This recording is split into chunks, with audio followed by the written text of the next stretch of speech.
Okay, here is another fun word matrix to do in March. And it's just a fun one. And it's also, it lends itself to reviewing the changing Y rule, which is great. And I think it's great also for building vocabulary, introducing some new suffixes. So I pre-wrote my word sums just for this video for the quickness, but when you're actually doing it with your students, you're not going to have those pre-written.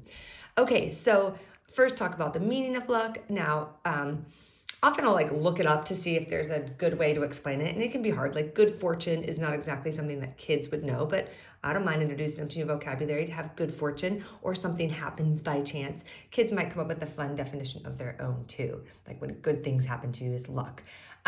So then I'm going to ask them if there are some words with the word luck in them that they think of.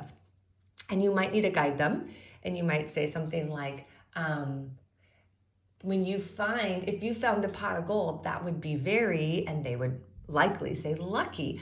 Okay, so what do we add to luck to make it into lucky? Many of them at this point will know that it is Y. If not, you can tell them that Y at the end of multisyllable words often represents the sound E. But this is a great time to say, but did you know in this case, it's a suffix Y. And it's kind of cool because the suffix Y, what it does is it takes, to have luck, and it's now changing it to a describing word, lucky. Somebody is lucky. So now it's a describing word when I add the Y. And we can think of lots of words to prove the suffix Y. When the sun is out, it is sunny. When there's lots of rain, it's rainy. So that one we can prove. So we have lucky. So then you're going to go ahead, and your students are also going to write L-U-C-K plus Y is rewritten as L-U-C-K-Y, lucky. You would then use that word in a sentence as well if you haven't already. I might have already said that. So now it gets kind of tricky. So they likely, maybe at this point, the next word they'll come up with is unlucky. To be unlucky, let me write un.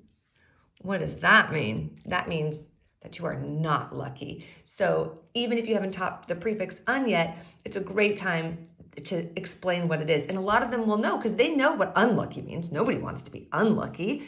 It means you don't have luck. So you can point out how that prefix un, whenever you stick that in front of a base word or a root, it's going to mean not, or the opposite of. So unlucky. So you can write then unlucky and have your students write unlucky. Okay, so now it gets kind of tricky. So I might lead them to say, well, what if you think your friend has more luck than you? What would you say about them?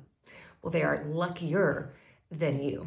So the suffix ER, maybe we've used it in other ways. Remember that the suffix ER can be used to describe a person who also. So if you haven't used ER yet and you haven't taught it yet, this is just a great time to say, yes, okay, luckier. If someone's luckier, that means they're more lucky, right? Let's talk about what that means to you. They're more lucky. Can you think of other words that use ER to mean more than?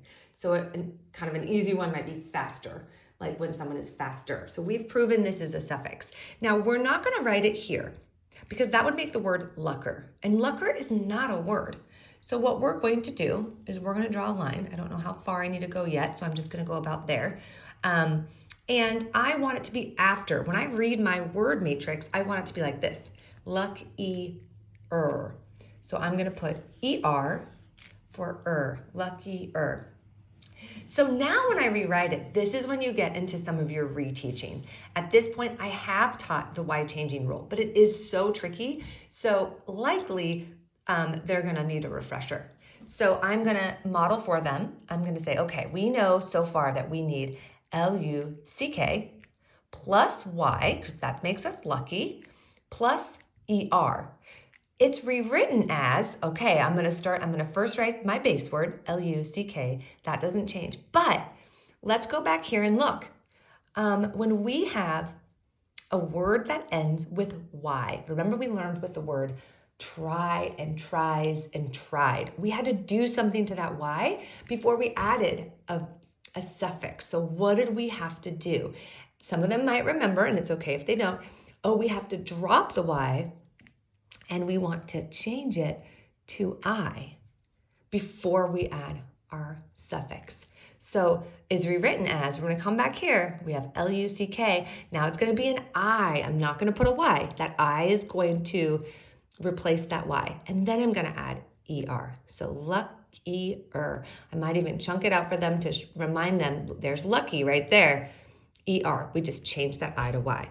So what if you're the most lucky person in the world? What would you say? You are the luckiest. So again, lucky, this is gonna go here, EST. Woo, sorry. Luckiest. And again, you're gonna come over here and do the same thing. When you get to the rewritten as, you're gonna remind them, oh, I can't keep that, so I'm gonna go back. That's gonna be an I now, luckiest. So it's gonna help them with their spelling. One more to add, and this one might be one that you have to guide them a little bit more. I might say something like, it was rain outside, but luckily I had a raincoat in my car so I could go get it. So luckily. So when I do luckily, it's luck. And that Y you can barely hear, it actually turns into, and this is a part where you can keep it as a Y here, but I've seen other people use like a connector I, like just actually put I there, but I'm gonna keep this here and I'm gonna end this and I'm gonna add LY. Because when I looked it up on Edam Online, which is a great resource that I'll show you, it guided me then to that it was lucky plus ly, so that helped me. So luckily, I'm gonna take lucky, I'm gonna add the y, and then I'm gonna add the suffix ly, which, you know, you could think of words like quickly, it shows how something was done. So luckily, so luck, I'm adding a suffix. I need to change that y to I to make luckily. So now let's go through our words. We have lucky, luckier, luckiest, luckily, and unlucky. So I'm gonna point out, look at all those times that we had to change the y to I.